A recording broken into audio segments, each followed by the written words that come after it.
తూర్పుగోదావరి జిల్లా నిడదవోలు రైల్వే స్టేషన్లో అక్రమ మద్యం బాటిల్స్ పట్టివేత. మద్యాన్ని అక్రమంగా తరలిస్తున్న వ్యక్తి అరెస్ట్. 1,06,550 రూపాయల విలువ గల మద్యం బాటిళ్లు స్వాధీనం. బెంగళూరు రాష్ట్ర మిలిటరీ క్యాంటీన్కు చెందిన విస్కీ బాటిల్ను స్వాధీనం చేసుకున్న గవర్నమెంట్ రైల్వే పోలీసులు. అక్రమ మద్యం రవాణాకు పాల్పడుతున్న తాడేపల్లిగూడెంకి చెందిన యాంగిన వీర వెంకట సూర్యనారాయణను అదుపులోకి తీసుకున్న గవర్నమెంట్ రైల్వే పోలీసులు.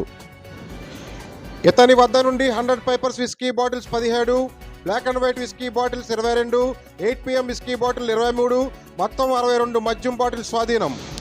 Crime number 15/2024 U/S 34A AP excise act case నమోదు చేసినట్లు వెల్లడించిన government railway police station SI Sriharibabu.